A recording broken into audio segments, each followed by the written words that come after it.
Hello everyone, welcome back to my channel. My name is Debbie Joel and it's a delight to have you here with me.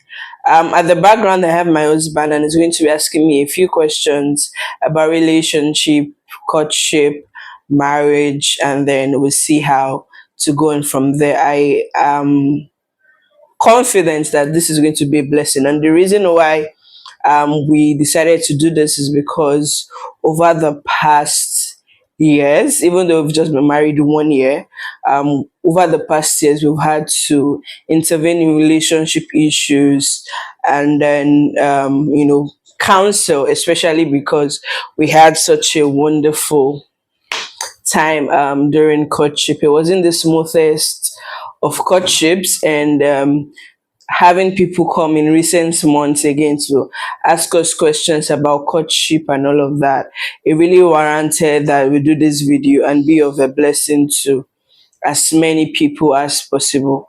Yes, your courtship is a time for you. Courtship or relationship. I use the word courtship because what I did wasn't necessarily dating, but courtship. So, courtship is a period for you to really understand your partner and see if when you go into marriage, this is workable. Over to you, Minister Nweke. Cohabiting for singles is a no no for me, especially coming from the standpoint of a Christian. I remember just recently there was a conversation going on, and the lady was saying that, oh, I pity who this guy is going to marry. And I am saying that because they've not cohabited, so she can't really know what exactly this person is like and all of that. I beg to disagree, because for myself and my husband, before we got married, there was nothing like cohabiting. But I can tell you 100% that I can predict some of the things is about to do. So there's just, because we courted for 5 years before we eventually got married. And I used to say that if we had gotten married before we got married, we would have had huge problems, because number one, we did not really understand each other. So cohabiting, they say, is a form of trying to understand who this person you're getting married to is and knowing what the character flaws are. But trust me, when there is communication in place, proper communication, then definitely you're going to know. The reason you're going to know the character flaws is because when you move from the friendship stage into a relationship, there is usually a change. Now your expectations are higher. You're having conversations about deeper things than you would have when you were in a friendship. So cohabiting for singles is a no-no, because one, you want to honor God with your bodies, and you want to ensure that you are entering into marriage undefiled. Respect is very important, and like they say, the man usually would love respect, but I always say that respect is actually vice versa. I respect you, you respect me, and a couple that respects one another, they usually would have the best of marriages. And this is why I say that having a man being respected and the woman being disrespected, at the end of the day, even bringing it down to normal relationships, the fact that you're with somebody that keeps disrespecting you, at the end of the day, what you tend to do is cut off from such a person, because you want to maintain your peace. So in marriage, respect is very important. The woman to respect the man also respects the woman. Respect their opinions, respect the opinion of your husband, respect the opinion of your wife, and just ensure that God is in the center of it all. Because when God is in the center of it all, at the end of the day, respect is just a byproduct of God being at the center of your marriage. How do you know the person is the right person for you? That's an interesting question. And the reason why I say it's an interesting question is because everybody has their own spec and all of that. One thing I'm going to say is this. Number one, as Christians, yeah, you need to actually pray and understand who exactly God is leading you to. And it's okay if the person you feel God is leading you to does not feel the same way. It's fine. Just go back to your father and ask him, okay, this person that I thought you were leading me to is not interested in me. What exactly would you want me to do? And then you speak to God about it. Secondly, is for you to watch out for the character of such a person. Is this person consistent in the words that are being said? One thing I love about my husband, even right from friendship, even onto relationship or courtship was that I was very consistent with his words. You could see that whatever this person has said today, he's saying the same thing tomorrow. In fact, at the time, he was wondering, I've answered all of these your questions before. Why are you asking me again? And I kept asking those questions because I wanted to be sure that he wasn't just giving me a packaged answer, but this was who he was at his core, and that his response today is going to be consistent tomorrow.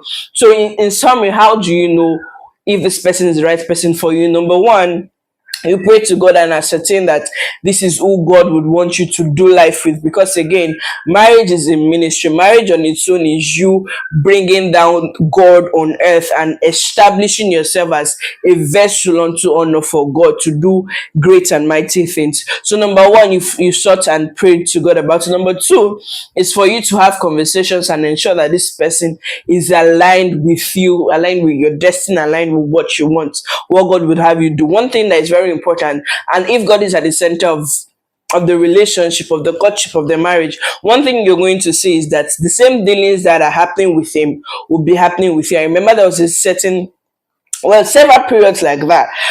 Even when we were not exactly speaking at the time, some things God is speaking to me about from scriptures. When we eventually get to meet and talk, is also the same thing God is talking to him about. So that alignment would always be there to know that okay, this is the person that is right for me. All right, this is dicey, and the reason I say it's dicey is because when you're in a relationship, what you're doing with your partner is giving your all, and so you want to be transparent and lets you know the kind of family you're coming into and all of that. Why? And again, your partner would be your gist partner, and so when you are hurt and there's really nobody to vent to, your partner is like the perfect person to vent to. But one thing you want to be careful of is telling you, understand the mindset and the maturity of your partner is very important. And the reason I say that is this: you can have a partner who, when you go telling these stories, starts looking at your family members in another way, and then that affects the future relationship that is going to be built. However, if you have a partner that is wise, even when you say some things about your family members, what the partner is going to tell you is this. It's going to say, oh, I understand how you feel, but I want you to still honor.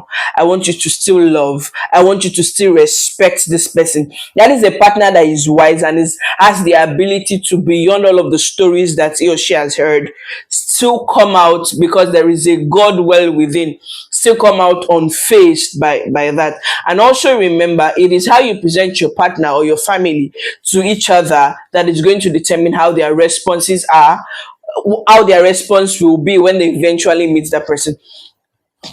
For instance, yourself, when somebody comes and say, oh, this guy is so bad and all of that, even before you meet the guy to experience the bad attitude, you already have a preconceived notion that this person is bad. Eventually, when you meet the person, if you want to give the benefit of the doubt, and then you start to say, oh, this person is actually very nice to me, that is why it is said, don't inherit enemies.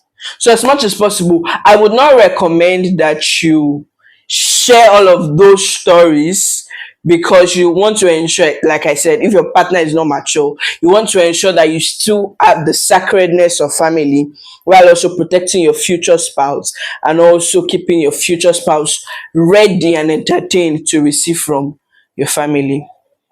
So thank you so much. I hope these questions have helped you, and we'll see you in the next episode. Bye for now.